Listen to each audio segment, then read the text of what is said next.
ఇప్పుడున్న ప్రపంచంలో అయితే మానవ మేధస్సు మనిషికైతే ఎంతో సౌకర్యాన్ని తెచ్చింది, అనేక లాభాలను కూడా ఇచ్చింది.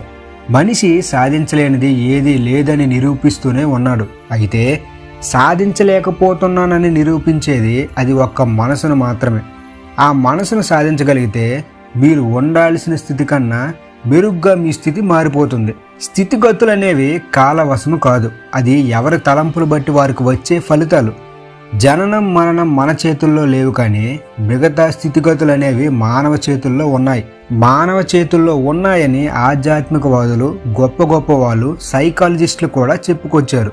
అయితే మన మైండ్ మన మీద ప్రభావం ఎంతవరకు చూపిస్తుందంటే, మనం ఎంతవరకు ఆలోచిస్తూ ఉంటామో అంతవరకు అది మన మీద, మన పరిస్థితుల మీద ప్రభావాన్ని చూపిస్తూనే ఉంటుంది. అయితే మన జీవితాన్ని ఛిద్రం చేస్తుంది, లేదా మన జీవితాన్ని ఎక్కడికో తీసుకెళ్ళిపోతుంది. మనం ఆలోచనల్ని ఎంతవరకు మంచి వరకు ఉపయోగిస్తున్నాం అని ప్రతిరోజు పరిశీలించుకోవాలి. పరిశీలన అనేది జీవితంలో లేకపోతే దేనిని గమనించలేం. పరిశీలన అనేది మన జీవితాన్ని సక్రమమైన మార్గంలో ఉంచడానికి ఉపయోగపడుతుంది. జీవితం ఎల్లప్పుడూ ఎప్పుడూ మన చేతుల్లో ఉందండి. నా రాత బాగోలేదండి, నా గీత బాగోలేదండి, మీరు ఎంతకాలం మోసపోతూ ఉంటారు. పరిస్థితులు మీ చేతి గీతల్లో, నుదుటి రాతల్లో లేవని ఎప్పుడు తెలుసుకుంటారు. మీరు మీ ఆలోచనల ద్వారా మీ జీవితాన్ని సృష్టించుకుంటున్నారని మన వీడియోస్ని పాటిస్తే తెలిసిపోతుంది. మనిషిలో ఎంతో శక్తి ఉంది, కానీ మనిషిని చూస్తే రోజు రోజుకి ఒత్తిడితో, టెన్షన్తో, భయంతో సతమతమవుతూ ఉంటాడు. భయంతో ఊగిపోతూ ఉంటాడు. యంత్రాల సహాయంతో పనిచేస్తూ యాంత్రిక జీవితాన్ని గడుపుతూ ఉన్నాడు, కానీ తమ నిజ జీవితంపై నియంత్రణని కోల్పోతున్నాడు. అలాగే ఎన్నో సామాజిక, ఆర్థిక, రాజకీయ, వ్యక్తిగత సమస్యల కారణంగా మానసిక ఒత్తిడికి గురవుతున్నాడు. ప్రపంచవ్యాప్తంగా గత 100 సంవత్సరాల్లో సైన్స్ ఎంతగానో అభివృద్ధి చెందింది. దీని ఫలితంగా మనిషి జీవన విధానంలో అనూహ్యమైన మార్పులు వచ్చి చివరికి మానవ జీవితమే ఒక సమస్యగా మారిపోయింది. ఎక్కడ చూసినా బాధ, దుఃఖం, అశాంతి, పేదరికం, నిరుద్యోగం పెరిగిపోతూనే ఉంది. డబ్బు లేకనే సమస్యలన్నీ వస్తున్నాయని కొందరు బాధపడుతూ ఉంటారు. కానీ డబ్బు ఉండి కూడా శాంతి, ఆనందం లేక మరికొందరు బాధపడుతూ ఉంటారు. అయితే ఈ సమస్యల ప్రపంచంలో సమస్యలు రాకుండా ఉండవు. సమస్యలు ఆపడం మన చేతుల్లో లేదు. కానీ ఆ సమస్యల ప్రభావం మన మనసు మీద పడకుండా ఉండాలంటే మన మానసిక శక్తిని పెంచుకోవడం అందరికీ చాలా మంచిది. అది కూడా మన చేతుల్లోనే ఉంది. సమస్యలను ఎదుర్కొని విజయాన్ని పొందే శక్తిని మనలో పెంచుకోవాలి. దీనికోసం మనం ఎంతగానో ధ్యాన సాధన చేయాలి. అలాగే మంచి మంచి అఫర్మేషన్స్ అనేవి మనకు మనం చెప్పుకుంటూ ఉండాలి. ఈ మెడిటేషన్ ద్వారా, అలాగే అఫర్మేషన్స్ ద్వారా మంచి గుణాలను, మంచి పరిస్థితులను మనం సృష్టించుకోగలం. అలాగే మన లక్ష్యాలను మనం సులభంగా చేరుకోగలం.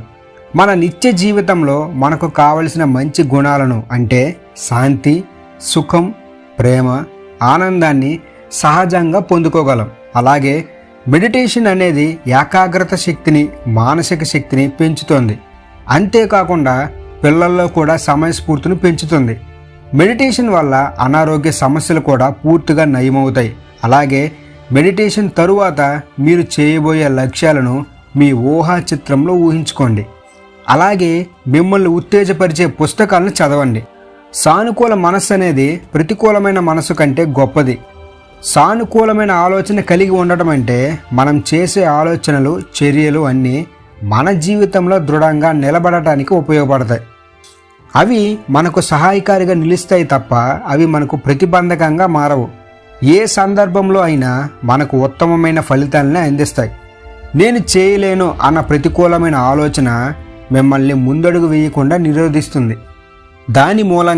దానివల్ల మీకు దక్కే ఫలితాలు కూడా తక్కువగానే ఉంటాయి. ఒకటి మిమ్మల్ని నిరోధిస్తుంది, మరొకటి మీరు కోరుకున్న అంశానికి మిమ్మల్ని చేరువ చేస్తుంది. ఏదైనా అసాధ్యమని మీరు నమ్ముతున్నారంటే ఆ ఆలోచనలు మీ విజయానికి అడ్డుకట్ట వేస్తున్నాయని విషయాన్ని గుర్తించండి. సానుకూలంగా ఆలోచించడం అంటే మిమ్మల్ని నియంత్రించే ఆలోచనలపైన పై చేయిగా ఉండే సాధికారతనిచ్చే ఆలోచనలు కలిగి ఉండటం.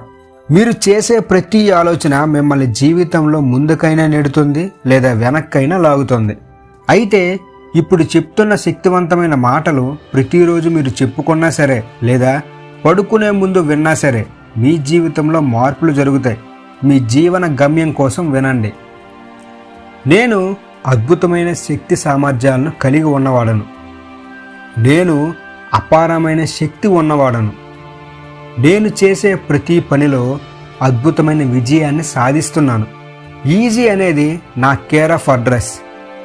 విజయం అనేది నా కేర్ ఆఫ్ అడ్రస్. నేను ఏ పని చేసినా అందులో ఫలితం ఖచ్చితంగా ఉంటుంది. విశ్వశక్తి నేను ఒక్కటే. విశ్వం ధారాళంగా నాలో శక్తిని నింపుతుంది. నా అణువణువులో శక్తి అంతా నిండి ఉంది. అద్భుతమైన మైండ్ పవర్ నాలో ఉంది. నా మైండ్ పవర్తో నేను ఏదైనా సులభంగా సాధించగలను. సులభంగా నేను ఏ పనైనా చేయగలను. నా ఆలోచనల ద్వారా మంచినే ఆకర్షిస్తాను. నా మంచి భావాలతో అద్భుతమైన ఫలితాలు పొందుకుంటాను. నా భవిష్యత్ నా చేతుల్లోనే ఉంది. నా పరిస్థితులు నేను మంచిగా, సులభంగా, అందంగా తయారు చేసుకుంటున్నాను. నేను అద్భుతమైన సమయస్ఫూర్తి గలవాడను. అనంతమైన సంపద నా దగ్గర ఉంది. నేను చెప్పే ప్రతి మాట శక్తితో కూడుకున్నది. నా శక్తి సామర్థ్యాలతో పరిస్థితులను బలోపేతం చేస్తున్నాను. బలమైన సంకల్ప శక్తి గలవాడిని నేను. నా మంచి భవిష్యత్ నా చేతుల్లోనే ఉంది. నా శక్తి సామర్థ్యాలు నన్ను ఉన్నతమైన స్థానంలో ఉంచుతున్నాయి. ఈ ప్రపంచంలో ఏదైనా సులభంగా సాధించగల సామర్థ్యం నాకు ఉంది. నేను సాధించలేనిది ఏదీ లేదు. నన్ను నేను బలంగా నమ్ముతున్నాను. నా మనసుని సులభంగా నా వైపు తిప్పుకున్నాను. నేను అత్యంత బలవంతుడిని. నేను అత్యంత తెలివైన వాడిని. ఈ విశ్వం నన్ను ధనవంతుని చేసినందుకు కృతజ్ఞతలు. విశ్వశక్తి నాలో నిండి ఉంది. శక్తితో కూడుకుని ఉన్నాను నేను. ప్రతిరోజు ఎంతో ఆనందంగా, సంతోషంగా ఉంటున్నాను. నా ప్రతి మాట అద్భుతమైన శక్తి కలిగి ఉంది. ఈ ప్రపంచంలో అద్భుతాలు చేయగలిగే సామర్థ్యం నాలో పుష్కలంగా ఉంది. నేను చేసే పనిలో ఏకాగ్రత అనేది అద్భుతంగా కుదురుతుంది. అనంతమైన విశ్వ చైతన్యాన్ని అనుభూతి చెందుతున్నాను. విశ్వ చైతన్యంతో మమేకమై ప్రతిరోజు గడుపుతున్నాను. నేను చేసే ప్రతి పనికి విశ్వం సహకరిస్తూనే ఉంటుంది. నేను గొప్ప గొప్ప సంగతులను పసిగట్టగలను. నేను సంపూర్ణమైన ఆరోగ్యం కలిగి ఉన్నాను. నేను సంపూర్ణమైన శక్తిని కలిగి ఉన్నాను. నేను వరుస విజయాలతో దూసుకుపోతున్నాను. విజయం నా సొంతం. డబ్బుని సులభంగా ఆకర్షిస్తున్నాను. నేను అయస్కాంతంలా డబ్బును నా దగ్గరకు ఆకర్షిస్తున్నాను. నాకు కావలసిన ప్రతి వస్తువుని ఆకర్షిస్తున్నాను. నేను ఆరోగ్యంతో, ఐశ్వర్యంతో వర్ధిల్లుతున్నాను. ఈ మాటలన్నీ మీరు పడుకునే ముందు కానీ లేదంటే ఉదయం లేచిన తర్వాత వింటే ఖచ్చితంగా మీ మనసు మారుతుంది. మీ మనసులో నిక్షిప్తమై ఉంటాయి. పాజిటివ్గా ఆలోచించే వారికి ఎప్పుడు పాజిటివ్గా జరుగుతుందన్న విషయం మాత్రం మర్చిపోకండి. ఈ వీడియో కానీ మీకు ఉపయోగపడినట్లయితే మన ఛానల్ని లైక్ చేయండి, షేర్ చేయండి, సబ్స్క్రైబ్ చేయడం మాత్రం మర్చిపోకండి. Thank you everyone.